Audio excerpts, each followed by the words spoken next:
चांगली गोष्ट आहे।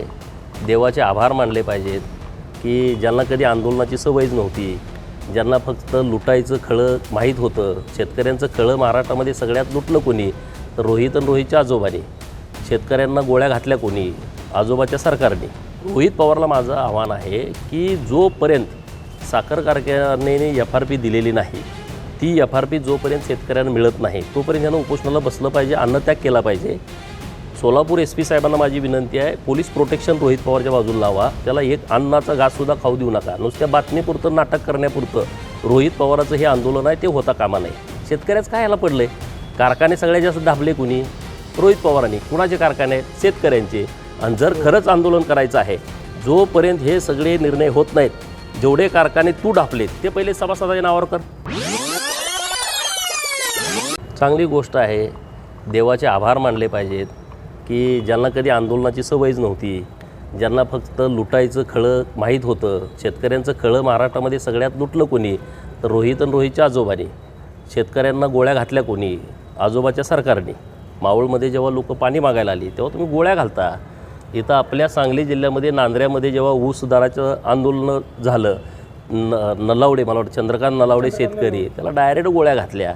त्याचा नातू आता इथं बसला आहे आंदोलनाला। रोहित पवारला माझं आव्हान आहे की जोपर्यंत साखर कारखान्याने FRP दिलेली नाही, ती FRP जोपर्यंत शेतकऱ्यांना मिळत नाही तोपर्यंत त्यांना उपोषणाला बसलं पाहिजे, अन्नत्याग केला पाहिजे।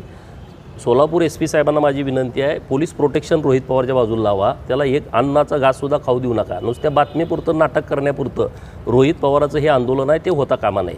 त्याला 11 दिवस 15 दिवस जोपर्यंत शेतकऱ्याची FRP मिळत नाही, कारखानदार हेच आहेत, ते सगळी FRP जोपर्यंत मिळत नाही तोपर्यंत ह्याचं उपोषण चालू राहिलं पाहिजे।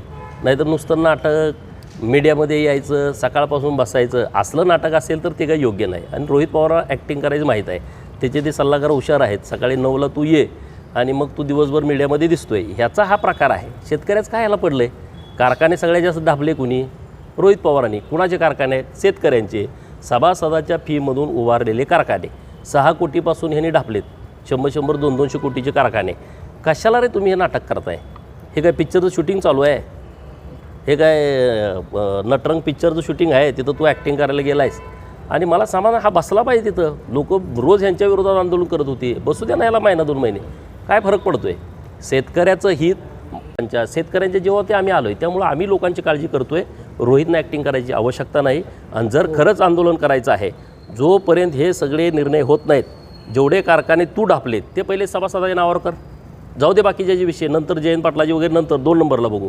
पहिल्यांदा तू कारखाने जे ढापले ते लोकांच्या नावावरती पहिले करून दे, शेतकऱ्यांचे। मग तू शेतकऱ्यांचा नेता आहे।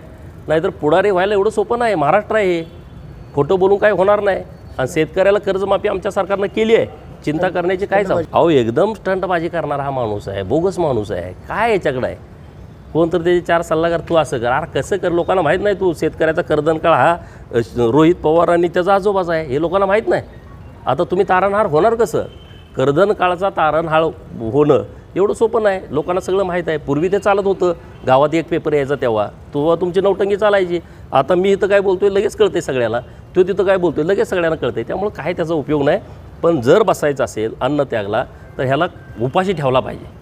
नाहीतर तिथं वडापाव खाणार आणि परत इकडे येऊन म्हणणार मी शेतकऱ्यांच्यासाठी जोपर्यंत कर्जमाफी केली आणि आता तू कर्जमाफी कसली करणार आहे?